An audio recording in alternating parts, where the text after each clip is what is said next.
Hello, and welcome back to your Hotspot channel, End Times News and Reality.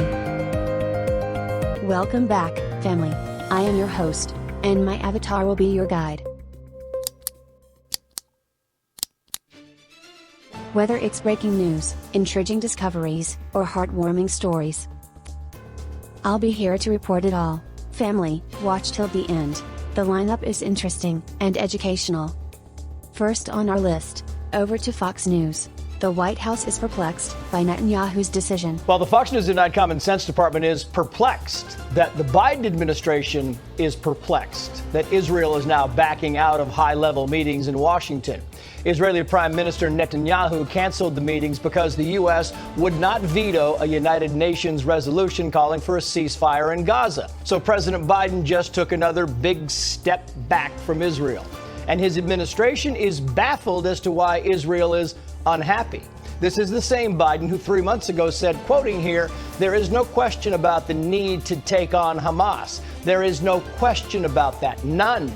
Zero." Turns out none and zero is actually a lot, a whole bunch, because Biden now says Israel should not invade Rafah. So Hamas is hiding in tunnels, using its own people as human shields, and vowing to conduct another October 7. But Israel can only fight where the U.S. says it can fight Hamas.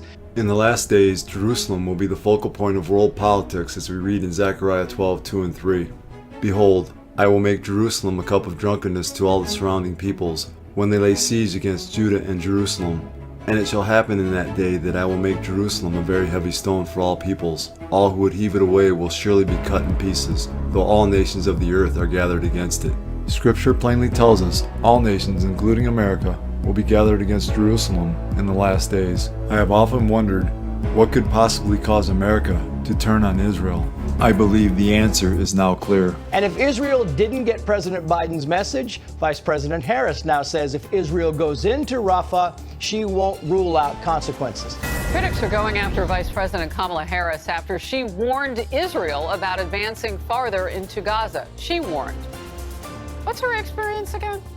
She seemed to suggest a red line with this advice to our greatest ally in the Middle East. Here it is. We have been clear in multiple conversations and in every way that any major military operation in Rafah would be a huge mistake. Let me tell you something. I have studied the maps.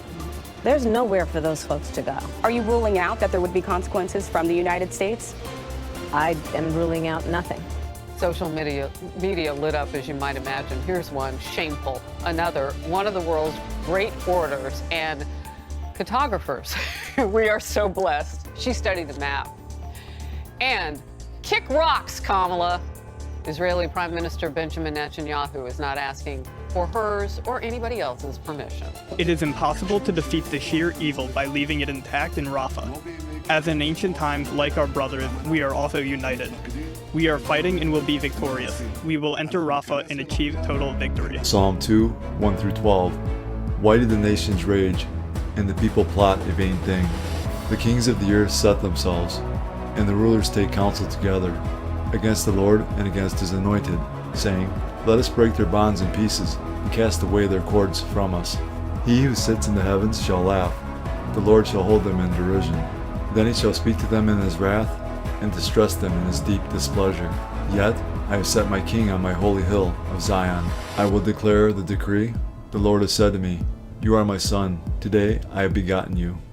Ask of me, and I will give you the nations for your inheritance, and the ends of the earth for your possession. You shall break them with a rod of iron. You shall dash them to pieces like a potter's vessel. Now therefore, be wise, O kings, be instructed, you judges of the earth. Serve the Lord with fear, and rejoice with trembling. Kiss the Son, lest he be angry, and you perish in the way. When his wrath is kindled but a little, blessed are all those who put their trust in him. Keep your reaction to what appears to be a growing divide on policy in this war between the Biden administration and Benjamin Netanyahu's government. Well, it's very clear now, and it's not just those of us who have been staunch supporters of Israel who say this is very clear that the official position of the Biden administration is to allow Hamas to win. That is their position. They are saying very clearly Israel should just stop. Don't pursue Hamas in Rafah, even though we know that there's at least 40% more. The Israeli government, they say we've got about 40% of the tunnels and Hamas's capability knocked out. We still got to finish the war. We got to beat them. Everybody knows that actually, if you leave any of Hamas intact and they end up being able to come back and recontrol Gaza, that is going to be a disaster for the region and for global security and America's national security. Despite all of that, the official position now from the Biden administration is no, you can't do Rafah. Do it some other way. Jake Sullivan up there saying, oh, there are other ways in which they can win this war, not telling anyone, least of all the Israeli government, how they're supposed to win when you have Hamas deliberately, as we've known all along, using their own citizens as a shield and sacrificing them in order to cling on to power. But that's the Biden position now. It is totally disgraceful. It is totally driven by domestic politics. John Kirby was not telling the truth there when he said that these decisions are made in the US national interest. They're not. They're made in Joe Biden's political interest. And this is what I've said all along about Joe Biden. This is why you can never trust Joe Biden. Right from the beginning, he's 50 years in politics. He is a totally unprincipled machine politician. He's been on every side of every issue, abortion and taxes, you name it. Why? Because he's a machine politician who doesn't actually have any principles, doesn't believe in anything except his own political advancement. And now we see that being played out. Now the Lord had said to Abram, get out of your country, from your family, and from your father's house, to a land that I will show you. I will make you a great nation. I will bless you and make your name great, and you shall be a blessing. I will bless those who bless you, and I will curse him who curses you. And in you all the families of the earth shall be blessed. God's foreign policy is pretty simple. If you bless Israel, you will be blessed. If you curse Israel, you will be cursed. The world is in real danger of being cursed by God. Jesus declared, no one can serve two masters, for either he will hate the one and love the other, or else he will be loyal to the one and despise the other. You cannot serve God and mammon. God and the things of this world are of such opposite natures that it is impossible to love either one completely without hating the other. Those who try to love both will become unstable in all their ways, as we read in James 1:8 and James 4:8. He is a double-minded man, unstable in all his ways. Draw near to God, and he will draw near to you. Cleanse your hands, you sinners, and purify your hearts, you double-minded. I'm not optimistic, I've got to tell you. I mean, I think that, Israel has a priority here, military priority, which it has to be able to pursue. And we have to be able to support, even if our own administration here isn't. They very much care about getting everyone back alive, so they are making these huge concessions. They're already pausing their action every single day in order to comply with some of these requests. So they're already doing a lot. I mean, by the way, there's an article I encourage everyone to read in the New York Times today, David Brooks, columnist, who says very clearly in that he's talked to all the experts, Israel is doing much more to protect civilian life now than even we did in Iraq and Afghanistan. They're bending over backwards already. We have to support them. The book of Daniel tells us God raises up kings. Daniel 2:20 and 21. Daniel answered and said, blessed be the name of God forever and ever, for wisdom and might are his, and he changes the times and the seasons. He removes kings and raises up kings. He gives wisdom to the wise and knowledge to those who have understanding.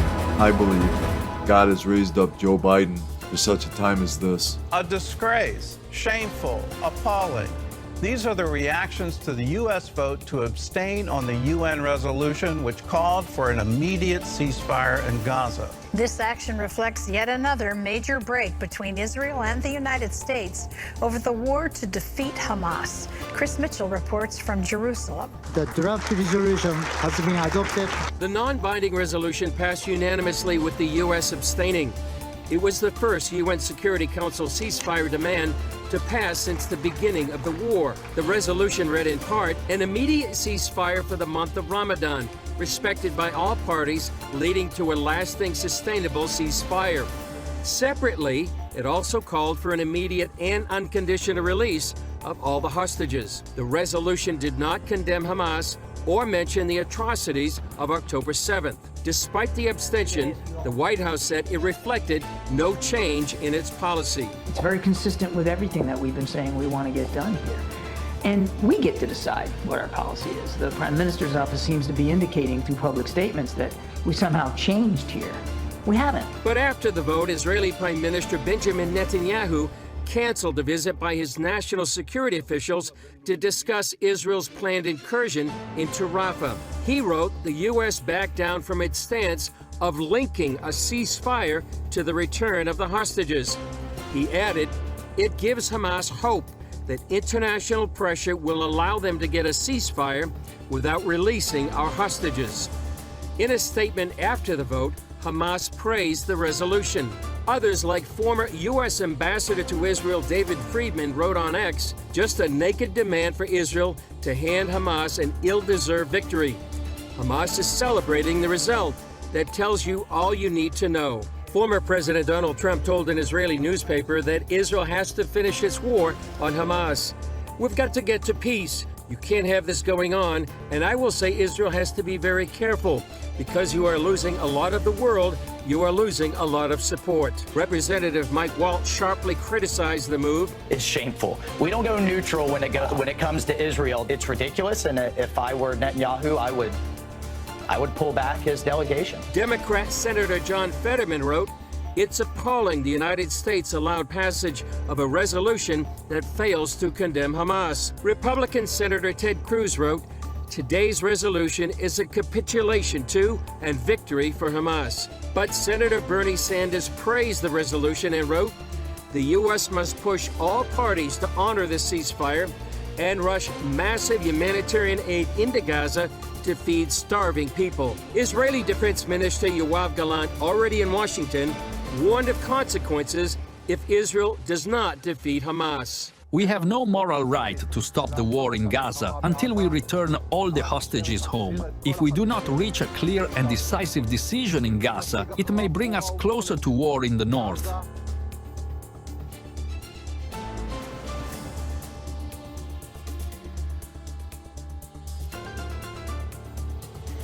There ought not be any poor among you. They're among the most popular televangelists in America. I just need more. I just need more. And they're wealthy beyond imagination. One of my chandeliers costs more than most people's house. I got 22 chandeliers in the house. They live in huge mansions, drive fancy cars, and forget about flying coach. They own some of the best private jets money can buy. I got an intercontinental plane. Pastor Jesse Duplantis zips around in this Dassault Falcon 50 jet paid for by his church. Here he is boarding the plane with his wife for a short 1-hour flight from Fort Worth, Texas to his home outside New Orleans. Estimated round-trip cost, $14,000. If he flew commercial, it would be as low as $180. My congregation is the world. I need the plane. He says his jet allows him to better spread his message around the world, and it sure has taken him to some pretty nice places. 16 times to Hawaii alone since 2006. I really believe that if Jesus was physically on the earth today, he wouldn't be riding a donkey. Duplantis now wants an upgrade to this $54 million Dassault 7X that comes with lavish interiors. Only the wealthiest people in the world can afford such luxury. So for you that don't think I should have that plane, God told me to have that plane. When he didn't respond to our request for an interview, I met him at a book signing. Why do you need a $54 million private jet? We're not doing any kind of interviews right now. I'm in a book. I'd just like to know why you need a keep your hands off me. Why are your people touching me like this? Because you need a... Let go of me! The next day, back on the pulpit, he joked about how his security got rid of me. She's gone. Boom. I could hear her holler. And I came back and said, what'd you do with her? He said, I made her outside edition. For $54 million, I want you to imagine how many people could be fed, how many homeless could have places to sleep. Ole Anthony and Pete Evans investigate televangelists for the Trinity Foundation, a watchdog group. They're extremely greedy. They don't need mansions. They don't need jets. But when it comes to luxurious travel, Are you seeing this? I hope so. You bought it. very few people can beat Kenneth Copeland. He even has his own airport next to his lovely mansion in Newark, Texas.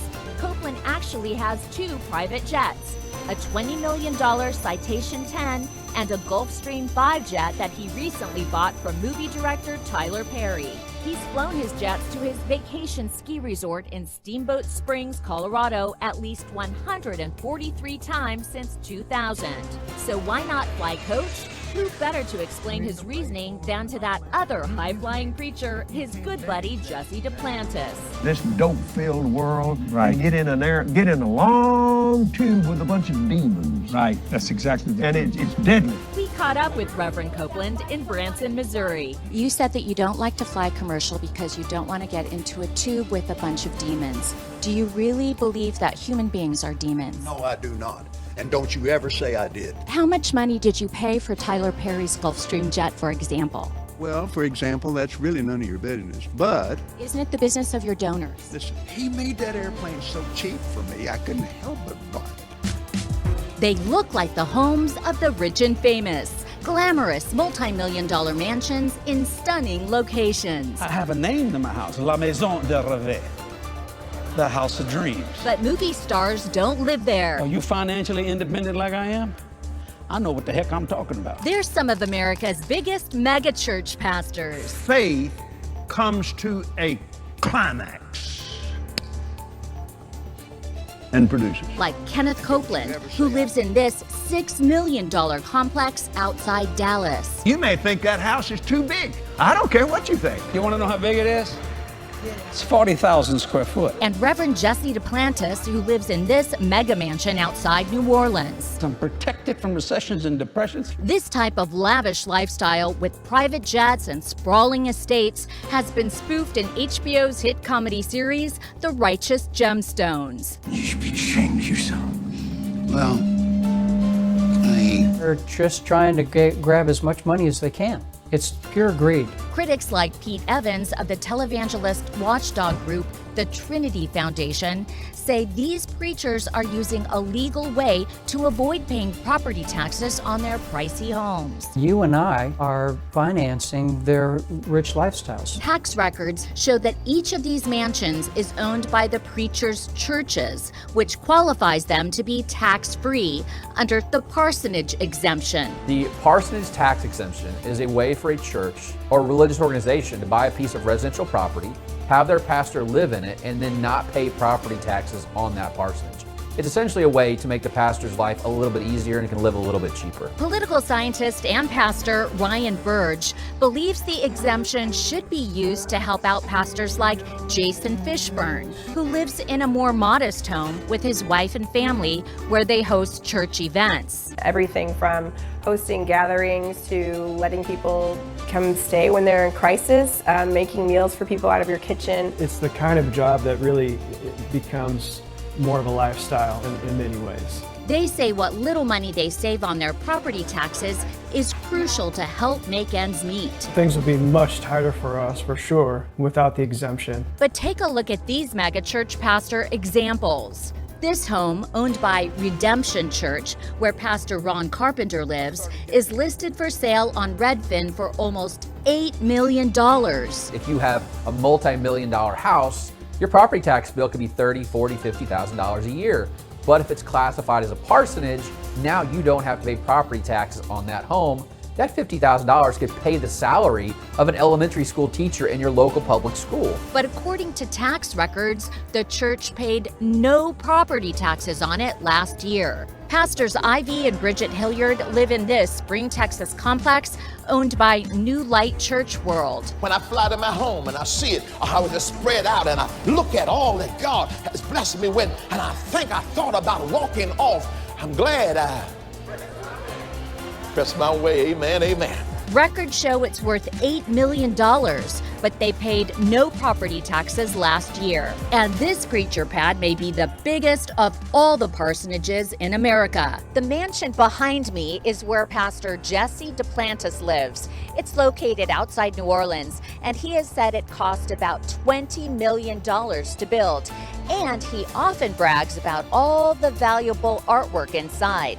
But records from last year show neither Duplantis nor his church paid a single cent in taxes on this property. I have the biggest house of any preacher in America.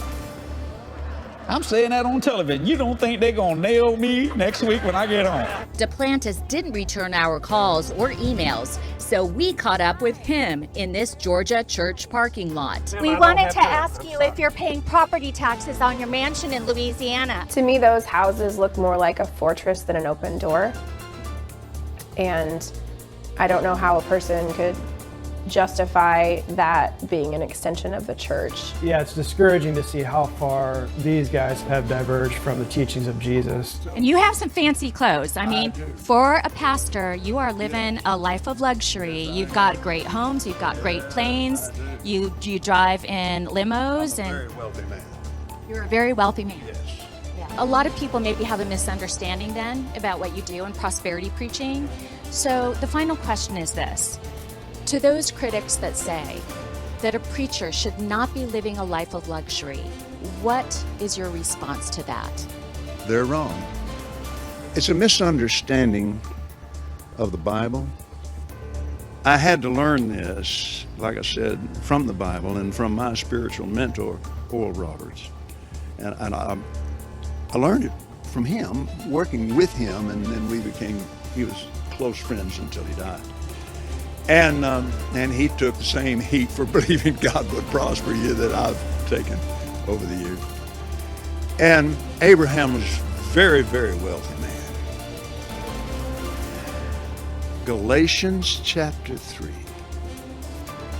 If you belong to Christ, then are you Abraham's seed and heirs according to his promise. And his promise was great wealth. Thank you for watching. Please like, comment, share, and subscribe if you like my channel. Family, stay alert, stay aware, don't be scared, and always be prepared. Love ya all. Peace out.